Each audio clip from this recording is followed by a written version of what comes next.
Speaker sir, सबसे पहले मैं आपका धन्यवाद करना चाहता हूं कि आपने मुझे लोकसभा में रीइंस्टेट किया।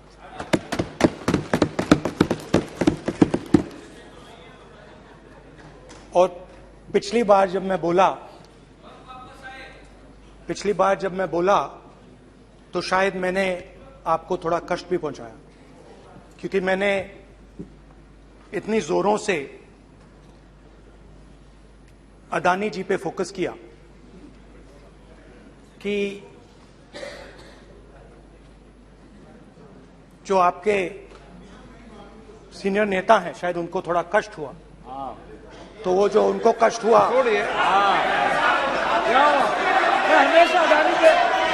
हमेशा अदानी पे अभी भी कष्ट हो रहा है। वो जो कष्ट हुआ, अभी भी कष्ट हो रहा है। विषय पे आइए, विषय पे। अभी भी कष्ट हो रहा है। ये देखिए, ये सारे नहीं मगर सुनिए ये है। तो वो जो कष्ट हुआ 1 2 3 4 5 उसका असर शायद आप पे भी थोड़ा हुआ। तो इसके लिए मैं आपसे माफी मांगता हूं, मगर मैंने सिर्फ सच्चाई रखी थी। मगर आज जो मेरे बीजेपी के मित्र हैं, आज आपको डरने की जरूरत नहीं है, डरो मत। क्योंकि आज जो मेरा भाषण है, डरो मत और आप डरो मत।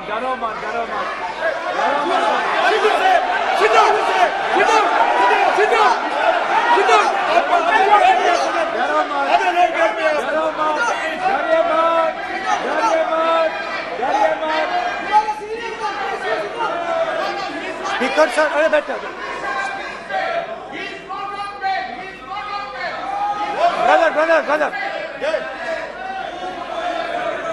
तो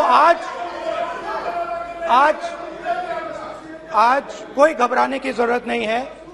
आज मैं अपना भाषण, मेन जो भाषण है वो अदानी जी पे नहीं बोलने जा रहा हूं। आप छोड़िए, तो आप रिलैक्स कर सकते हैं, आप शांत रह सकते हैं, क्योंकि मेरा भाषण आज दूसरी डायरेक्शन में जा रहा है।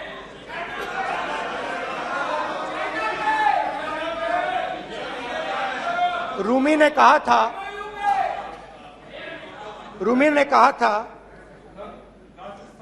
जो शब्द दिल से आते हैं वो शब्द दिल में जाते हैं।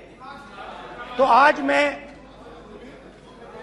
दिमाग से नहीं बोलना चाह रहा हूं, मैं दिल से बोलना चाह रहा हूं।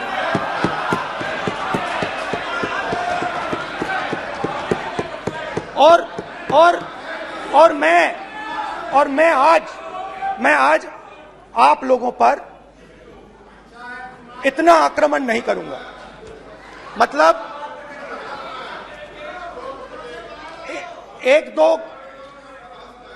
एक दो गोले जरूर मारूंगा, मगर इतना नहीं मारूंगा। तो आप रिलैक्स कर सकते हैं। डरिए मत।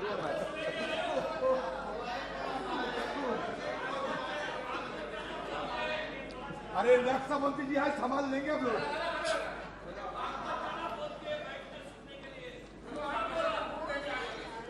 पिछले साल 130 दिन के लिए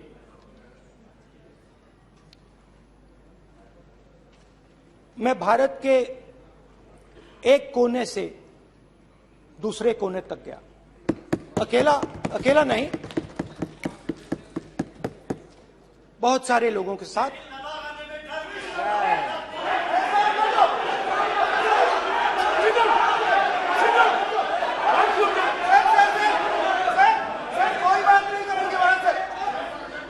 सर, ये हमारा टाइम खत्म करने का साजिश है।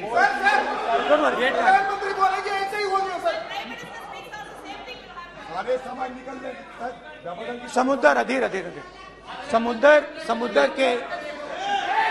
समुद्र के तट से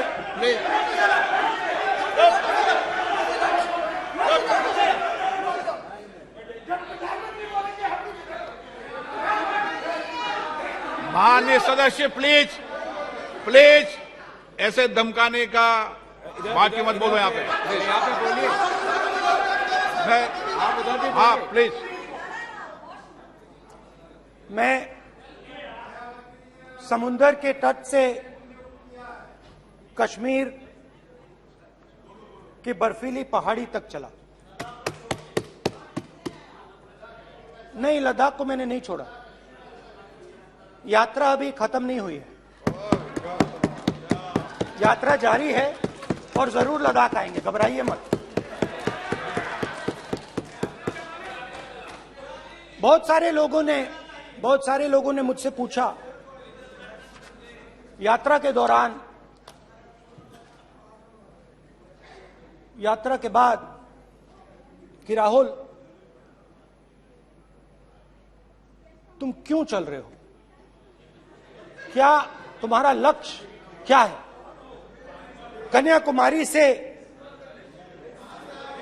कन्याकुमारी से कश्मीर तक क्यों जा रहे हो। और जब वो मुझसे पूछते थे, शुरुआत में मेरे मुंह से जवाब नहीं निकलता।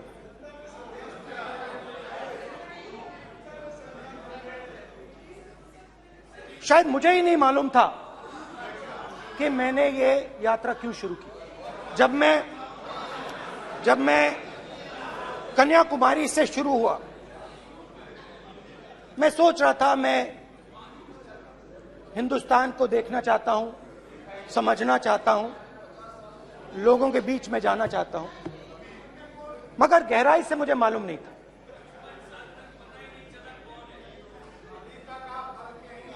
थोड़ी देर में मुझे बात समझ आने लगी।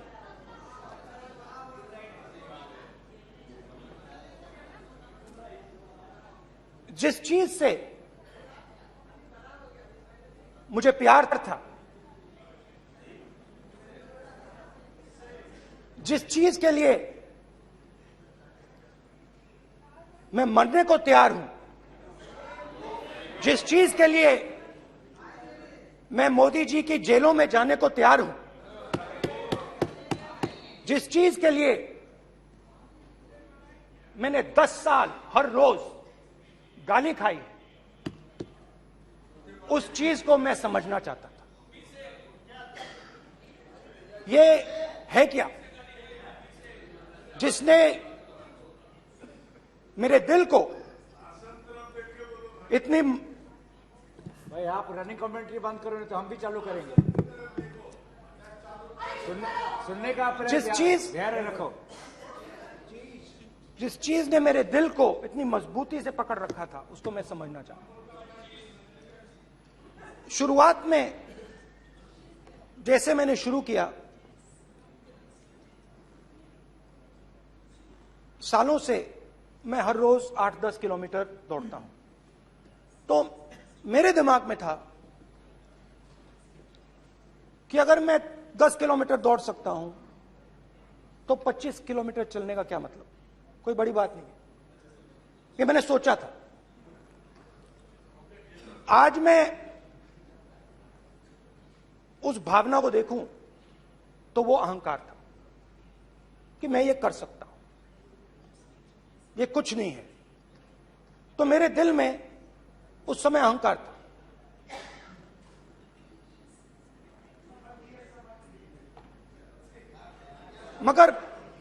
मगर भारत अहंकार को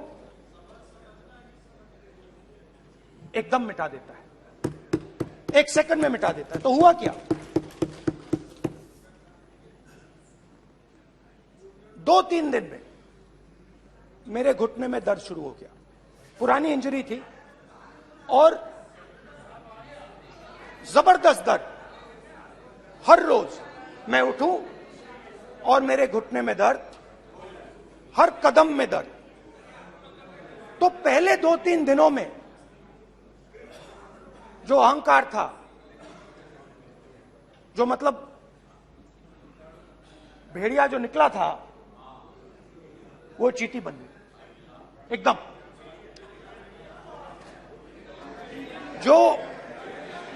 जो हिंदुस्तान को अहंकार से देखने निकला था, वो पूरा का पूरा अहंकार गायब हो गया। और रोज मैं डर डर के चलूं कि क्या मैं कल चल पाऊंगा। ये मेरे दिल में डर था। और जब भी ये डर बढ़ता था, कहीं ना कहीं से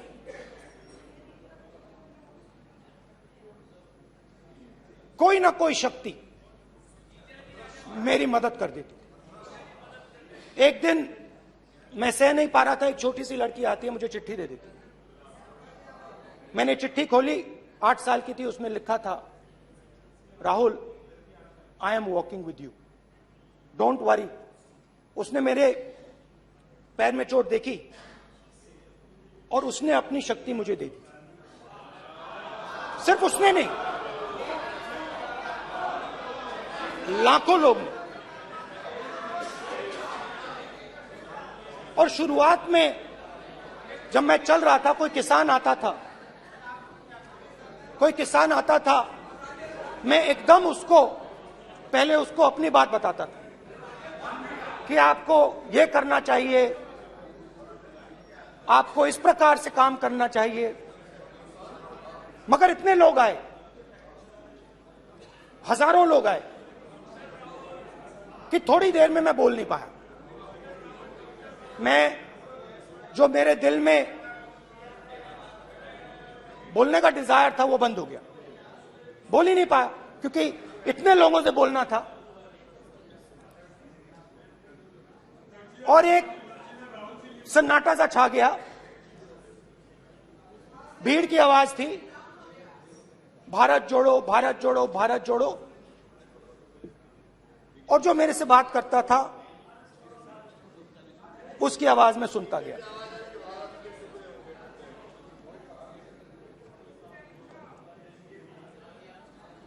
हर रोज सुबह 6 बजे से रात 7-8 बजे तक आम आदमी, गरीब, अमीर, बिजनेसमैन, किसान, मजदूर, सबकी आवाज।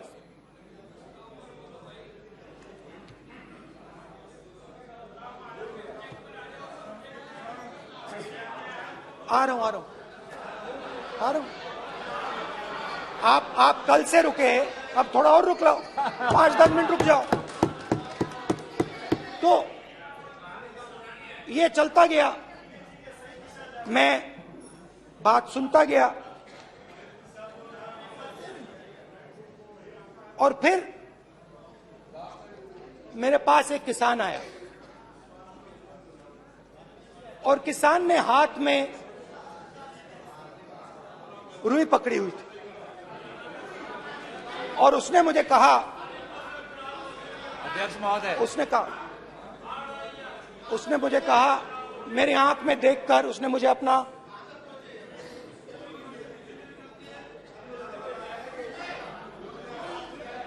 वो रुई का बंडल दिया, और उसने कहा, राहुल जी, यही बचा है मेरे खेत का, यही बचा है, और कुछ बचा नहीं है। मैंने उससे, जो मैं नॉर्मली सवाल पूछता था, भैया आपको बीमा का पैसा मिला, वो पूछा। बीमा का पैसा मिला, वो पूछा। और किसान ने मेरा हाथ पकड़ा। किसान मुझे कहता है कि नहीं राहुल जी, मुझे बीमा का पैसा नहीं मिला,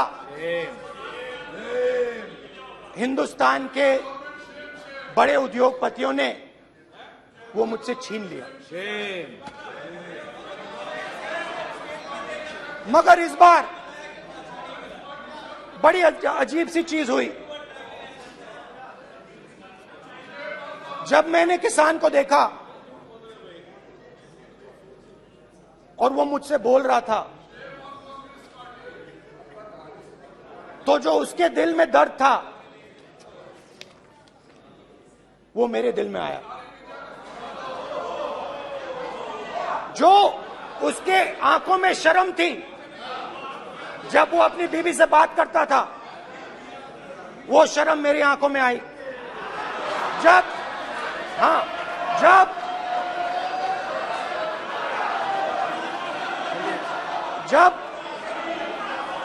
उसकी जो भूख थी वो मुझे समझ आई। और उसके बाद यात्रा बिल्कुल बदल गई। मुझे भीड़ की आवाज नहीं सुनाई देती थी, मुझे सिर्फ उस व्यक्ति की आवाज सुनाई देती थी जो मेरे साथ बात कर रहा था। उसका दर्द, उसकी चोट, उसका दुख, मेरा दुख, मेरी चोट, मेरा दर्द बन गया। समझने की कोशिश करो।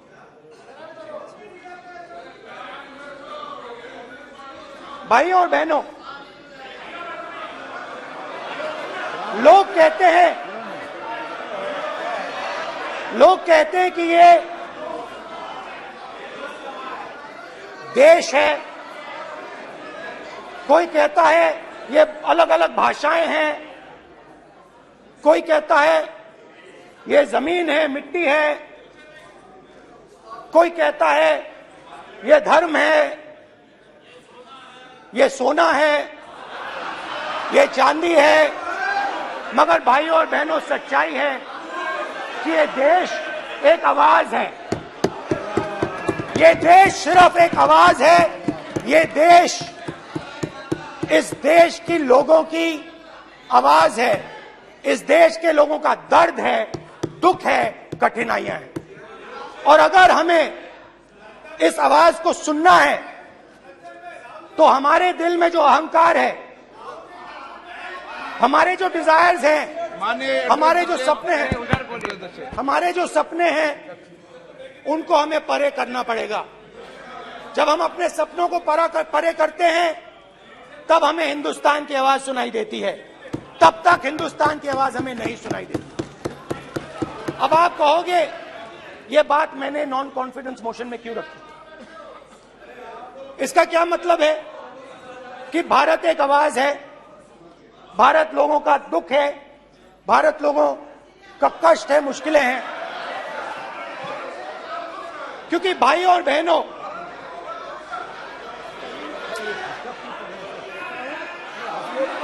अध्यक्ष महोदय, अब पूरा सूद समेत जवाब तुमको मिलेगा। फिर पूरा सूद समेत जवाब देंगे सर। फिर आप हमें मत रोकेगा सर। अध्यक्ष महोदय, फिर आप हमें मत रोकेगा सर। आप हमें मत रोकेगा। फिर आप हमें मत रोकेगा। आप हमें मत रोकेगा। फिर आप हमको मत रोकेगा सर। हम सब देख रहे हैं, सब सुन रहे हैं, आप हमको फिर मत रोकेगा सर। तो स्पीकर सर, भारत एक आवाज है। भारत इस देश के सब लोगों की आवाज है। और अगर हम उस आवाज को सुनना चाहते हैं, हमें अहंकार को, नफरत को मिटाना पड़ेगा। स्पीकर सर, कुछ ही दिन पहले मैं मणिपुर गया। हमारे प्रधानमंत्री नहीं गए, आज तक नहीं गए, क्योंकि उनके लिए मणिपुर हिंदुस्तान नहीं है।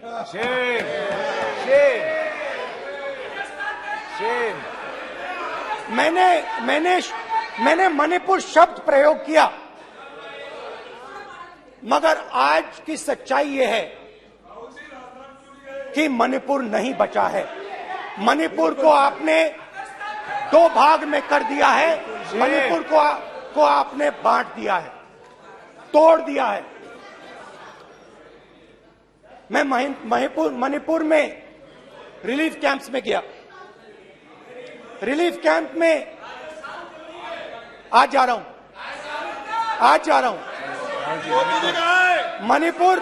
मणिपुर में रिलीफ कैंप में मैंने महिलाओं से बात की। ठीक है सर, अब आप मत रोकेगा। It's not fair. आप हमको मत रोकेगा। You tolerate this all this. Sir, Don't allow this. पूरा टाइम No, देंगे। sit down. पूरा टाइम देंगे। Yeah. Why you all this hooligan? कल देखेंगे, कल देखेंगे, कल देखेंगे। बात नहीं करेंगे सर, प्रधानमंत्री की बात नहीं करेंगे सर ऐसे।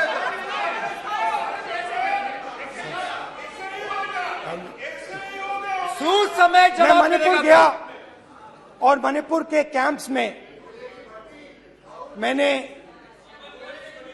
महिलाओं से बात की, बच्चों से बात की, जो हमारे प्रधानमंत्री जी ने आज तक नहीं किया। एक महिला मुझे कहती है, मैंने उनसे पूछा, बहन क्या हुआ आपके साथ? What's this? ऐसा होगा सर, एक एक मंत्री बोल रहे हैं, कल आप बोले एक एक मंत्री खड़े होके बोल रहे हैं, एक एक मंत्री खड़े होके ऐसे कर रहे हैं। एक एक मंत्री खड़े होंगे तो पूरे सांसद खड़े होंगे यहाँ पे, पूरे सांसद खड़े होंगे यहाँ पे। बैठे नहीं है, चुपचाप करिए। कल पूरे सब खड़े होंगे, पूरे सब खड़े होंगे। कल कांग्रेस पार्टी ने पूरा देश खड़ा होगा आपके खिलाफ, तो पूरा देश कल आपके खिलाफ खड़ा होगा। मैं बहुत सारी महिलाओं से बात किया, मगर मैं आपको दो उदाहरण देना चाहता हूं। एक महिला मुझे कहती है, मैंने कहा क्या हुआ तुम्हारे साथ? कहती है, मेरा छोटा सा बेटा, महिला का सम्मान करें प्लीज, ये सम्मान। एक ही बच्चा था मेरा, कोई शर्म कर लो गल मारी। एक ही बच्चा था मेरा, मेरे सामने, मेरे आंखों के सामने उसको गोली मारी है। मैं पूरी रात, आप सोचिए, आप अपने बेटे के बारे में, बेटों के बारे में सोचिए, मैं पूरी रात उसकी लाश के साथ लेटी रही। झूठ नहीं, झूठ आप बोलते हो, झूठ मैं नहीं बोलता हूं। मैं पूरी रात उसकी लाश के साथ लेटी रही और फिर मुझे डर लगा, मैंने अपना घर छोड़ दिया, जो भी मेरे पास था वो मैंने छोड़ दिया। मैंने उनसे पूछा, कुछ तो लाई होगी? कहती है, नहीं, सिर्फ मेरे जो कपड़े हैं ये मेरे पास हैं। और फिर इधर उधर ढूंढती है और एक फोटो निकालती है और मुझे कहती है, यही मेरे पास अब बची है।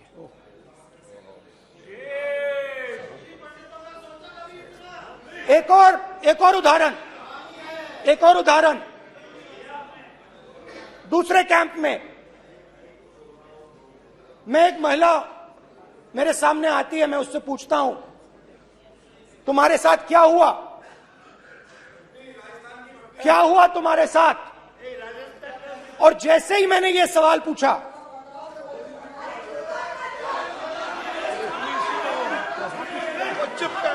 जैसे ही मैंने ये सवाल पूछा, आप महिला का दर्द नहीं सुन सकते, महिला का दर्द नहीं सुन सकते, महिला का दर्द सुनने का आपका धैर्य नहीं है, महिला का दर्द नहीं सुन सकते, महिला का दर्द नहीं सुन सकते। जैसे ही मैंने उससे ये सवाल पूछा, बैठो, जैसे सर, प्लीज सर,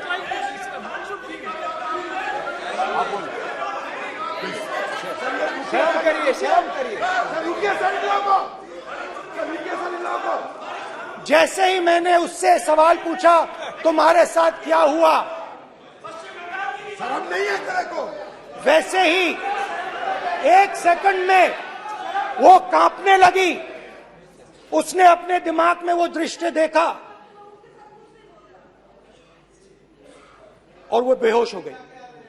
मेरे सामने कांपती हुई बेहोश हो गई। तो ये मैंने आपको सिर्फ 2 उदाहरण दिए हैं। स्पीकर सर, इन्होंने मणिपुर में हिंदुस्तान की हत्या की है, सिर्फ मणिपुर की नहीं, हिंदुस्तान की हत्या की है। इनकी राजनीति ने मणिपुर को नहीं, हिंदुस्तान को मणिपुर में मारा है। हिंदुस्तान को कत्ल किया है, हिंदुस्तान का मर्डर किया है मणिपुर में। जैसे मैंने भाषण के शुरुआत में बोला, भारत एक आवाज है, भारत हमारी जनता की आवाज है, दिल की आवाज है। उस आवाज की हत्या आपने मणिपुर में की। इसका मतलब भारत माता की हत्या आपने मणिपुर में की।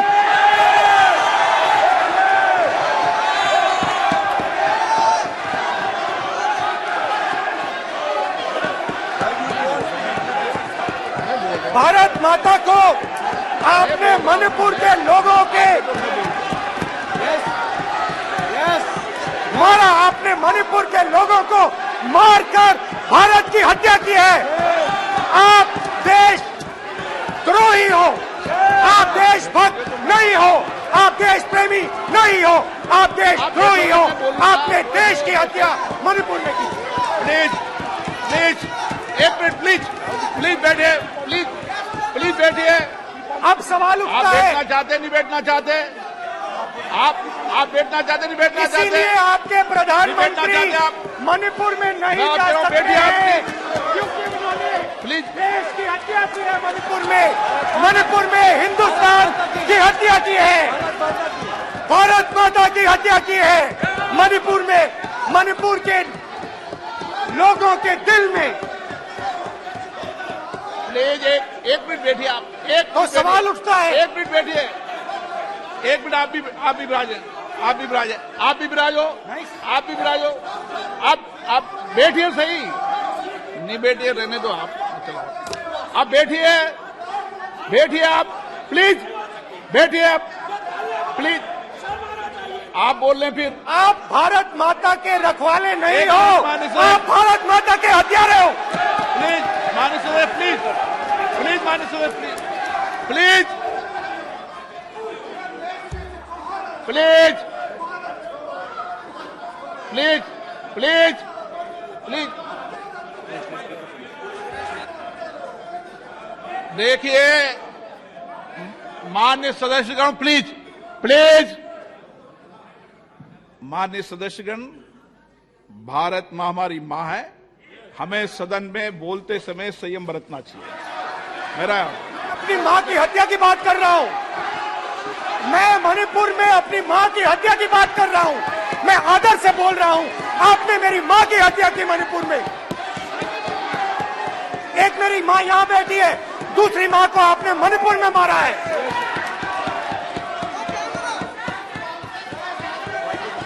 और हर रोज जब तक आप हिंसा को बंद नहीं करोगे, तब तक आप मेरी मां की हत्या कर रहे हो।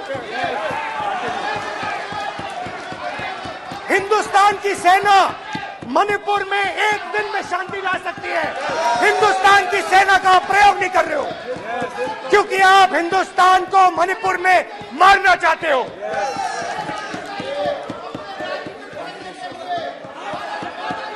तो अगर नरेंद्र मोदी जी हिंदुस्तान की आवाज नहीं सुनते हैं, अगर हिंदुस्तान के दिल की आवाज नहीं सुनते हैं, तो किसकी आवाज सुनते हैं?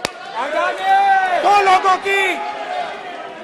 लोगों की आवाज सुनते हैं। प्लीज इसकी आवाज सुनते हैं, प्लीज माननीय सदस्य, इसकी आवाज सुनते हैं, माननीय सदस्य, और प्लीज। इसलिए सुनते हैं। नो ये गलत तरीका माननीय सदस्य, माननीय देख सदस्य, आपका लीजिए गलत तरीका है। अडानी जी के लिए मोदी जी ने क्या काम नहीं। किया है, देख माननीय लीजिए। सदस्य, आप ये पहले आपको और उसको ये लेकर बाद नहीं आए, में। गलत तरीका आपका। माननीय सदस्य, आपका गलत तरीका है, आप सीनियर सदस्य हैं, आप इस तरीके का व्यवहार सदन में मत करिए। आप बात करिए, लेकिन इस तरीके से पोस्टर लाना ये उचित नहीं है किसी तरीके से। रावण दो लोगों की सुनता था। रावण दो लोगों की सुनता था, मेघनाथ और कुंभकर्ण। वैसे ही नरेंद्र मोदी दो लोगों की सुनते हैं, अमित शाह और अडानी। भाई और बहनों, लंका को हनुमान ने नहीं जलाया था, लंका को रावण के अहंकार ने जलाया था। प्लीज माननीय सदस्य, आप संयमित बोले। आप ये सदन है, आप तरीके से बोलिए माननीय राम सदस्य। ने रावण को नहीं मारा था, रावण के अहंकार ने रावण को मारा था। आप पूरे देश में केरोसिन फेंक रहे हो, पूरे देश में आप केरोसिन फेंक रहे हो। आपने मणिपुर में केरोसिन फेंकी और फिर चिंगारी लगा दी। अब आप हरियाणा में कर रहे हो, पूरे देश को आप जलाने में लगे हो। आप पूरे देश में भारत माता की हत्या कर रहे हो। धन्यवाद स्पीकर।